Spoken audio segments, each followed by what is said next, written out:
Hi hello నమస్తే welcome to easy cooking show. Friends, ఈరోజు గోంగూర chicken చేసుకుందామండి. ఒక హాఫ్ కేజీ చికెను, ఒక 20 రూపాయలు గోంగూర అంటే ఒక 5 కట్టలు వచ్చిందండి. ఒక 2 ఉల్లిపాయలు. ఇప్పుడు ఫస్ట్ చికెన్ మ్యారినేట్ చేసుకుందామండి. ఒక 2 స్పూన్ల కారం పొడి వేసుకొని చికెన్ మంచి శుభ్రంగా కడిగి పెట్టుకోవాలండి. తర్వాత 2 స్పూన్ల కారం పొడి, ఒక హాఫ్ టీ స్పూన్ పసుపు, ఒక టీ స్పూను గరం మసాలా, ఒక టీ స్పూన్ ధనియాల పొడి, ఒక టీ స్పూను అల్లం వెల్లుల్లి పేస్ట్, ఇవన్నీ వేసి మంచిగా కలపాలండి. ఇందులో ఒక టీ స్పూన్ ఉప్పు కూడా వేసుకున్నానండి.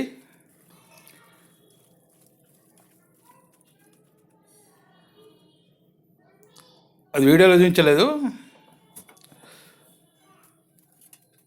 ఒక 10 నిమిషాలు పక్కకు పెట్టుకొని తర్వాత స్టార్ట్ చేద్దామండి. ఇది ఫస్ట్ ఫ్యాన్ పెట్టేసి దాంట్లో ఒక 2 స్పూన్ల నూనె పోసుకొని చికెన్ అందులో వేసుకుందాం.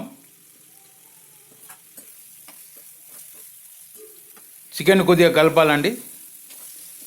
చికెన్కు ఆయిల్ అప్లై అయ్యేలాగా కలపాలి. ఇప్పుడు ఏదైతే చికెన్ మ్యారినేట్ చేసుకున్నామో ఆ గిన్నెలో కొన్ని వాటర్ పోసుకొని ఇందులో పోసుకోవాలండి. అంతేనండి, ఎక్కువ కాదు, కొన్నేనండి. బస్ దీని మీద మూత పెట్టేసేయాలండి. మీడియం ఫ్లేమ్లో పెట్టేసి ఇప్పుడు గోంగూర ఏదైతే ఉందో శుభ్రంగా కడిగి పెట్టుకున్నాం, దాన్ని మనం సన్నగా తరుక్కోవాలండి. ఈ సన్నగా తరుక్కుంటే ఏంటంటే మనకు ఆకులు కనబడకుండా మంచిగా గ్రేవీ మంచిగా వస్తుంది. సన్నగా అంటే మరీ సన్నగా కీమా లెక్కలు అవసరం లేదు. మామూలుగా ఒక ఆకు 2 ముక్కలు 3 ముక్కలు అయ్యే విధంగా అట్లా చూడండి. ఎలా కట్ చేసానో అలా కట్ చేసుకోండి. గోంగూర మొత్తం అట్లా తరుక్కోవాలండి. ఎప్పుడైనా కానీ ఆకుకూర మనం కడిగిన తర్వాతనే కట్ చేసి వాడుకోవాలండి. కట్ చేసిన తర్వాత కడగవద్దు. కట్ చేసిన తర్వాత కడిగితే దాని పోషక విలువలు పోతాయి. At the same time taste కూడా పోతుందండి. ఓకేనండి, ఆకుకూర కట్ చేసి పెట్టేసుకున్నాము. చూడండి, చికెను ఉడుకుతుంది. ఇప్పుడు దీన్ని పక్క స్టవ్ మీద పెట్టేసుకొని ఈ స్టవ్ మీద కడాయి పెట్టుకుందామండి. ఇప్పుడు దాని మీద స్లిమ్లో పెట్టుకుంటే చికెన్ ఉడుకుతూ ఉంటుంది. ఇక్కడ కడాయిలో ఒక 2 స్పూన్ల నూనె పోసుకొని 1 స్పూన్ జీలకర్ర వేసుకున్నాను. ఏదైతే 2 ఉల్లిగడ్డలు కట్ చేసుకొని ఇందులో వేసుకున్నాం.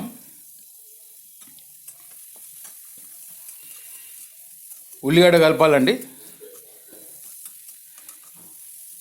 మామూలుగా గోంగూర తోటి ఏ ఐటెం చేసినా బాగుంటుందండి. అందులో చికెన్ వేస్తే ఇంకా చెప్పనవసరం లేదు, చాలా బాగుంటుంది. ఉల్లిగడ్డ వేగుతున్నప్పుడు కొద్దిగా ఉప్పు వేస్తే మంచిగా వేగుతుంది. చిటికెడంత ఉప్పు వేసాను. ఇప్పుడు ఒక టీ స్పూను అల్లం వెల్లుల్లి పేస్ట్. ఫస్ట్ చికెన్ మ్యారినేట్ చేసినప్పుడు ఒక టీ స్పూన్ వేసుకున్నాం. ఇప్పుడు ఒక టీ స్పూన్ సరిపోతుంది. లైట్ గోల్డెన్ బ్రౌన్ రావాలండి, మరి ఎక్కువ గోల్డెన్ బ్రౌన్ రావాల్సిన అవసరం లేదు. ఉల్లిగడ్డ లైట్ గోల్డెన్ బ్రౌన్లోకి వేగిన తర్వాత ఒక 3-4 కరివేపాకు రెబ్బలు వేసుకోవాలండి. ఒకసారి కలుపుకోవాలి. కలుపుకున్న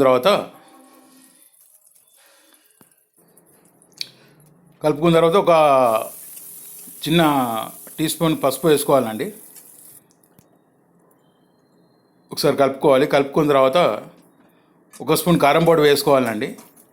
కొద్దిగా కారం ఎక్కువ తింటే వాళ్ళకు 2 స్పూన్లు వేసుకోండి. ఎందుకంటే గోంగూర కదా, ఫస్ట్ వేసిన మ్యారినేట్లో వేసినటువంటి కారం పొడి చికెన్ సరిపోతుంది.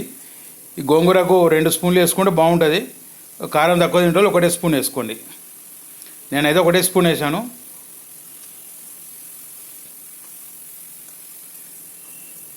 గోంగూర ఫస్ట్ కొద్దిగా వేసి కలపండి, తర్వాత మళ్ళీ మిగతా వేసి కలపండి. ఎందుకంటే మొత్తం ఒకటేసారి వేస్తే కలపడానికి ఇబ్బంది ఉంటుంది.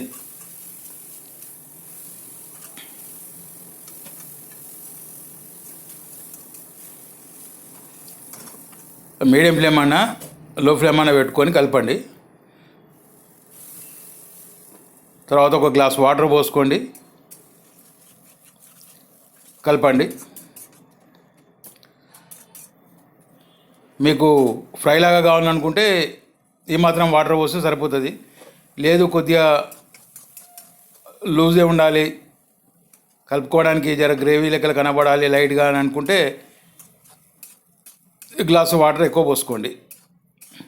ఇప్పుడు గోంగూర ఉడికిందని, గోంగూర ఉడికిన తర్వాత ఇప్పుడు ఏదైతే చికెన్ మనం ఫ్రై చేసి పెట్టుకున్నామో పక్కకి కడాయిలో, ఆ ప్యాన్లో అది తీసి ఇందులో వేసుకొని కలుపుకున్నామండి. ఈ ఫ్యాన్కి ఏమైనా ఆయిల్ గిట్లా ఏమైనా మసాలా గిట్లా అంటుంటే అది ఇందులో వేసేసుకోండి. ఈ స్టేజ్లోనైనా మీరు కొద్దిగా లూజ్గా కావాలనుకుంటే కొద్దిగా వాటర్ పోసుకోవచ్చు, ఏం ప్రాబ్లం లేదు.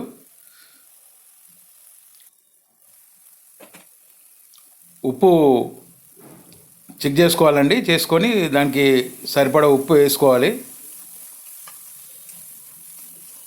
ఫస్ట్ చికెన్ మ్యారినేట్ చేసినప్పుడు ఉప్పు వేసాను, తర్వాత మళ్ళీ దీనిలో ఉప్పు వేసాను. నాకు చెక్ చేసుకున్నాను, సరిపోయింది. చికెన్ కూడా చెక్ చేయండి ఉడికిందా లేదా. నాకైతే ఉడికిందండి. ఒకవేళ ఉడకకుంటే ఒక గ్లాస్ వాటర్ పోసుకొని దగ్గరకు వచ్చేదాకా ఉంచండి, ఏం కాదు.